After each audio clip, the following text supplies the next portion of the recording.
Hey, another quick update. I'm going to leave this one pretty short. I don't think I'm going to do this every week, but I did make some progress on a few things, wanted to update. Also got way behind on other things that I thought I'd have enough time to and wanted to update that as well. First thing, we have been pulling more and more weeds, got quite a few picked out and started mulching around some of the vegetables. I got celery planted, some more celery, I guess, more pak choi into the in-ground bed. We put seeds in earlier in the week for sunflowers and beans.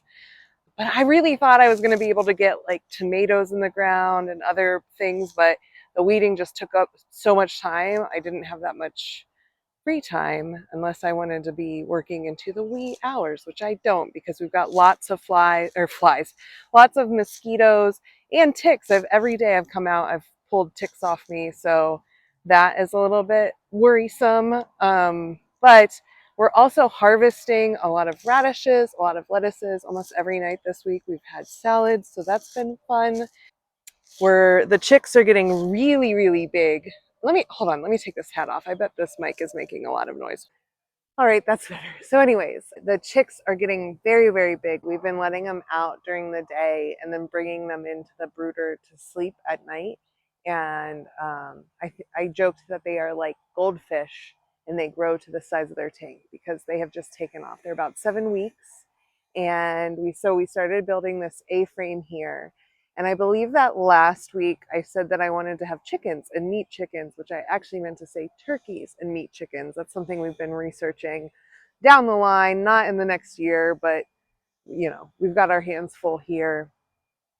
We also had another thing that kind of held us up is we had a storm roll through on Friday night and had to pick up a lot of sticks and twigs.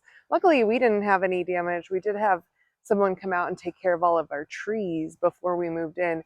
So we had just twigs and branches down where like across the street, we had our road closed for a little while because a tree had taken down some power lines and landed across the road. We're really lucky that it wasn't anything more serious than that. So yeah, things take a little longer than what you anticipate. And then it was also Mother's Day this past week, and we took my grandmother out for her birthday. So it's been busy, but fun and rewarding. And I'm about to finish up my last week of this long-term substitute position that I have been in for the last 3 or so months. And so I will have a lot more time to get these things done. So I'm not too stressed about it. Some of the loofahs and squash and zucchini that I wanted to get in the ground or pot up before putting it in the ground, they're just in cells. I was worried that they were going to get a little bit unhappy, but I think that they'll be fine for another week. And then we can just put them in next week because next weekend is Memorial Day. Nick's coming. Right, Nick? What? Said we just don't have enough time. Right, right, right. Anyways, I hope you have a beautiful week. I hope that you make progress on whatever it is, even if it is just slow and steady, kind of like it is over here. Have a good one. Bye-bye. Have you ever had Krispy Kreme? And were they crispy? Right.